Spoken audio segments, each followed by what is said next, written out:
In 1955, one factory paycheck seemed capable of buying an entire, comfortable middle-class month. But before the family spent anything, deductions had already claimed part of that impressive envelope. Our household is representative because wages and living costs varied sharply by job and city. That monthly security began with long shifts, strict clocks, repetitive work, and little room for mistakes. The real question was not what the paycheck earned, but how quickly each obligation consumed it. A steady industrial job made planning possible, especially when overtime and layoffs did not interrupt income. Housing usually took the first serious share, whether families rented apartments or carried new mortgages. The house looked affordable, depended on financing, location, credit, race, and veteran status. For this household, the mortgage bought stability, but it also locked every future paycheck into place. The advertised payment never included every repair, tax, insurance charge, or household improvement waiting nearby. Electricity, heating, water, and telephone service turned modern comfort into several unavoidable monthly bills.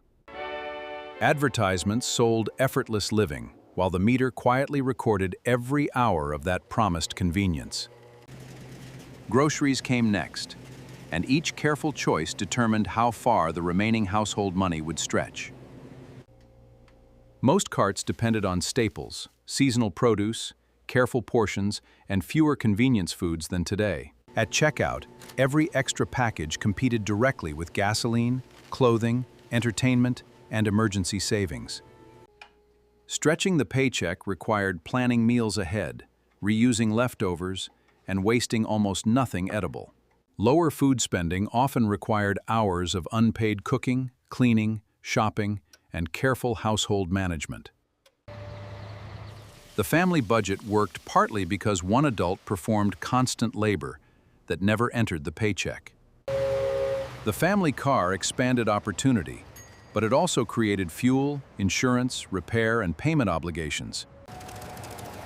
Gasoline seemed inexpensive, yet the automobile demanded money even while sitting quietly in the driveway. Moving farther from work made the house possible, while making the car increasingly difficult to avoid. Repairs consumed not only cash, but evenings, tools, patience, and the risk of missed shifts. Clothing purchases came less often, but worn work garments and changing household needs still required replacements.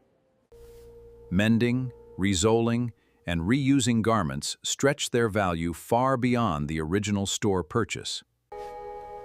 Respectability looked polished in public, though careful repairs and delayed purchases often supported that appearance. Entertainment could be inexpensive at home, especially after a television had already entered the household. Even free broadcasts required an expensive set, occasional repairs, electricity, and sometimes installment payments. A movie night remained possible, but 4 admissions and snacks could still disturb a tight week. The hardest choices were rarely necessities. They were small pleasures parents wanted to provide. By mid-month, the paycheck still looked respectable, yet most of it already belonged elsewhere. The gross paycheck was never the household budget, because taxes and deductions arrived before spending. Union dues reduced take-home pay, while contracts could protect wages, seniority, benefits, and workplace rules. Some compensation arrived outside the envelope through insurance, pensions, paid holidays, and negotiated protections. The celebrated single paycheck was real for some families, but never universal across American households. Opportunity depended heavily on race, region, education, gender, citizenship, and access to stable industrial work. Private prosperity rested on public roads, federal policies, utilities, and vast post-war construction.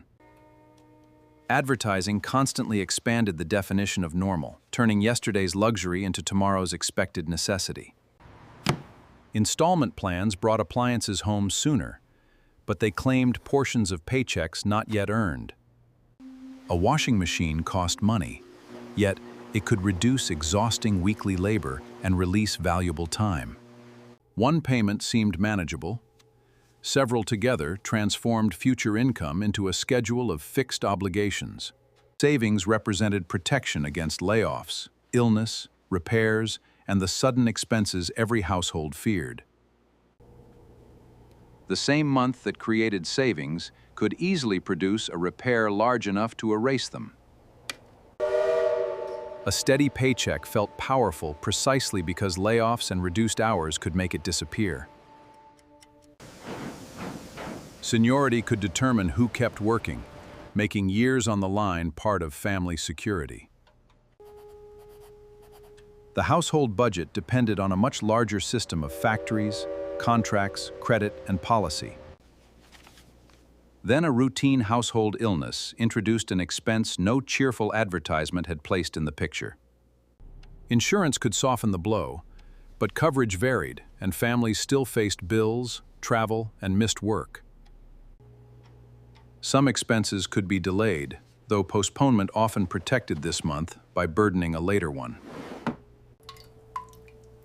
Home ownership created wealth and privacy, but every broken pipe or leaking roof belonged to the family.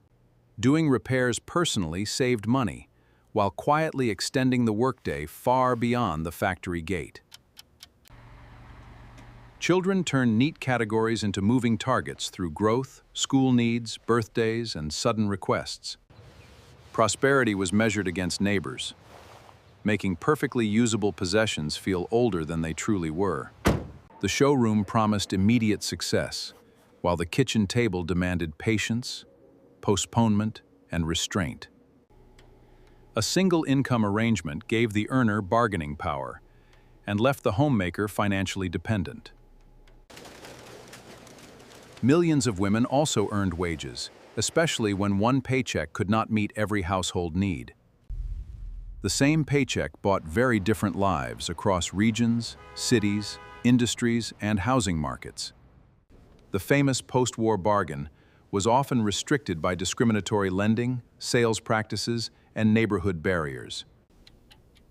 Affordability means little when families are denied the jobs, loans, neighborhoods, or benefits supporting it. Industrial wages compensated difficult labor that could be noisy, exhausting, monotonous, and physically demanding. Near month's end, the budget survived, but only because every category had stayed unusually disciplined. The final test arrived when the family car suddenly demanded an expense the ledger had not planned.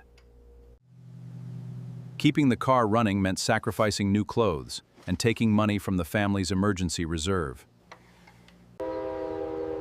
Without reliable transportation, a missed shift could threaten the very paycheck supporting everything else.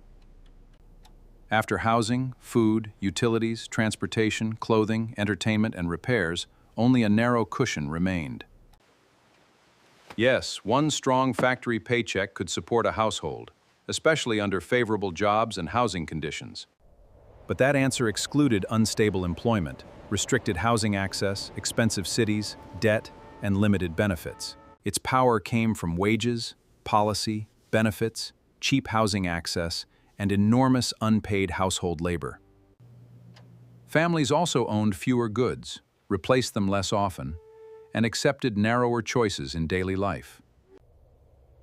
The comfortable image was not entirely false, but it concealed discipline, exclusion, labor, and risk. Comparing eras works best through burdens and trade-offs, not isolated prices stripped from their wages. Their month ended with stability, not luxury, and one unexpected problem could still undo it. One paycheck bought more because an entire economic system made certain households unusually well-positioned. The past offered real advantages, but memory often removes the costs that made those advantages possible. A factory paycheck could fund a life, but only when work, policy, access, and sacrifice aligned. Comment which ordinary part of the past we should rebuild next, using the evidence it left behind.